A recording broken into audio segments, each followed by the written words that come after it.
Hello everyone, आप सभी का स्वागत है आईएएस स्टडीज़ पर। आज के लेक्चर में हम प्रैक्टिस करेंगे एमसीक्यू से रिलेटेड क्वेश्चंस। सो पहला क्वेश्चंस यहाँ पे है, choose the correct statement regarding the air quality index. So आपको इसमें से एयर क्वालिटी इंडेक्स से रिलेटेड करेक्ट स्टेटमेंट चूज़ करना है। पहला स्टेटमेंट है air quality index is for reporting air quality. और सेकेंड यहाँ पे this are 5 major pollutant: ground level, ozone, particles pollution, carbon monoxide and sulphur dioxide and nitrogen dioxide. और तीसरा statement है air quality index is divided in 6 category. कौन कौन से हैं? Green, yellow, orange, red, purple, maroon. So इन तीनों में से स्टेटमेंट कौन से करेक्ट है? सो तीनों ही स्टेटमेंट करेक्ट है। सो करेक्ट ऑप्शन यहाँ पे आपको सी मिलेगा, all are correct option. Question number 2 में आपको रिसेंट यहाँ पे बताना है, रिसेंटली जो कि न्यूज़ में थे, सफ़र किस चीज़ पे स्टैंड होती है, ठीक है। तो यहाँ पे ऑप्शन आपको दिया है system of air quality and weather forecasting and research, और सेकंड ऑप्शन है sustainable advocacy for action and reality, and third है software architecture for agriculture robots, and चौथा ऑप्शन आपको है reporting action for advancement right. So इनमें से correct option जो है, पहला ऑप्शन करेक्ट है, system of air quality and weather forecasting and research. A is correct option. Next question number 3 में आपको बताना है करेक्ट स्टेटमेंट जो है रिगार्डिंग सरदार वल्लभ भाई पटेल से रिलेटेड है, जो कि इनका आज 31 अक्टूबर को जो है बर्थ एनिवर्सरी भी था, और प्रधानमंत्री द्वारा यहाँ पे जो है ये भी किया गया, ठीक है, गुजरात में जहाँ स्टैचू ऑफ यूनिटी वहाँ पे परेड भी कराया गया। तो पहला स्टेटमेंट है Sardar Vallabh Bhai Patel born on 31 October 1857 in Gujarat. So ये करेक्ट ऑप्शन है, स्टेटमेंट है। He is also known as iron man of India, ये भी करेक्ट ऑप्शन स्टेटमेंट है। तीसरा यहाँ पे है the title of Sardar was given by Pandit Jawaharlal Nehru. So यहाँ पे जो सरदार का जो मतलब टाइटल है, ये जो है पंडित नेहरू के द्वारा नहीं दिया गया था, ये महात्मा गांधी द्वारा दिया गया था। सो करेक्ट ऑप्शन आपका है ए, 1 and 2 is correct option statement. Next यहाँ पे क्वेश्चन नंबर 4 में आपको बताना है रिगार्डिंग आईएमडी से रिलेटेड आपको प्रॉपर यहाँ पे स्टेटमेंट आपको चूज़ करना है। पहला स्टेटमेंट यहाँ पे IMD stand for Indian meteorological department. दूसरा, IMD is a form in 1857। तीसरा स्टेटमेंट है the function of IMD was to give warning against severe weather phenomena such as a tropical cyclone, dust storm, heat waves, cold waves, heavy rain and heavy snow etc. सो यहाँ पे तीनों ही statement correct है, ठीक है। Meteorological department असल में ये तीनों चीज़ें आती है, ठीक है। ये फॉर्म हुआ था 1857 में, और आईएमडी जो स्टैंड करती है इंडियन मेट्रोलॉजिकल डिपार्टमेंट, और ये सारी चीज़ें इनके फंक्शन है। तो यहाँ पे करेक्ट ऑप्शन जो डी है, all are correct option.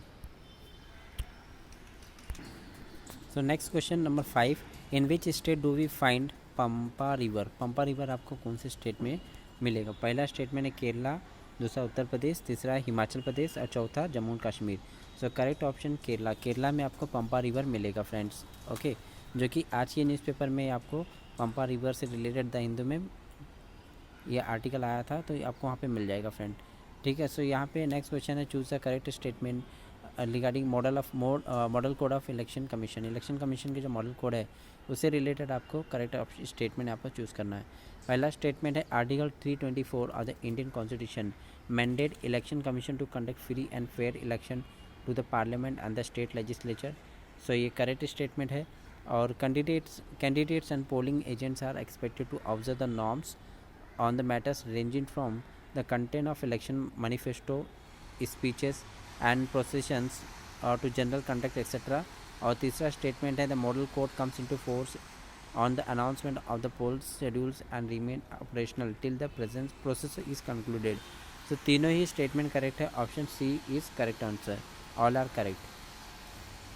Question number 7 में आपको बताना है मलाबार नेवल एक्सरसाइज के बारे में करेक्ट स्टेटमेंट, जो कि रिसेंटली न्यूज़ में था। और यहाँ पे पहला स्टेटमेंट है the first phase of Malabar naval exercise with Australia, Japan and US is scheduled to be held next week off the Visakhapatnam.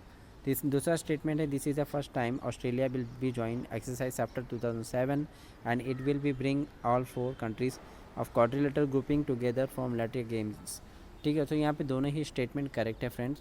So B option is your correct option. यहाँ पे क्वेश्चन नंबर 8 में देखेंगे रिसेंटली जो है post से related आपको post law जो है वो न्यूज़ में था, और आपको बताना है कि पोस्ट जो है इसका एब्रीविएशन क्या है, ठीक है, किस चीज़ पे स्टैंड होता है। पहला हम यहाँ पे प्रिवेंशन ऑफ सेक्सुअल हरासमेंट, और दूसरा है port out star board homes, और तीसरा है portability of severe health, and चौथा है people organization saving for harmony. So correct statement यहाँ पे क्या है, पहला ऑप्शन इसे करेक्ट है, क्योंकि प्रिवेंशन ऑफ सेक्सुअल हरासमेंट ये होता है पोस्ट, ठीक है। नेक्स्ट यहाँ पे question number 9, how many veto powers है प्रेसिडेंट इन इंडिया, प्रेसिडेंट के पास कितने वीटो पावर्स है। सो यहाँ पे वीटो पावर्स जो प्रेसिडेंट के पास है वो 3 वीटो पावर्स है। आंसर ये है D option is correct option, ठीक है। और कौन कौन से वीटो पावर्स है फ्रेंड्स, तो देख लीजिए। पहला है absolute veto power, second suspensive veto power, and pocket veto power. ये 3 प्रेसिडेंट ऑफ इंडिया के पास वीटो पावर है। नेक्स्ट यहाँ पे जो question number 10, election of president India is come under which articles of the constitution. कौन से article के through election president की इलेक्शन आती है, ठीक है। आर्टिकल 54 के जरिए यहाँ पे होता है इलेक्शन ऑफ प्रेसिडेंट। सो दोस्तों ये रही लास्ट क्वेश्चंस आज के लेक्चर के लिए। मिलते हैं अगले वीडियो में और भी इंटरेस्टिंग टॉपिक के साथ में। तब तक के लिए अपना ख्याल रखिए। जय हिंद।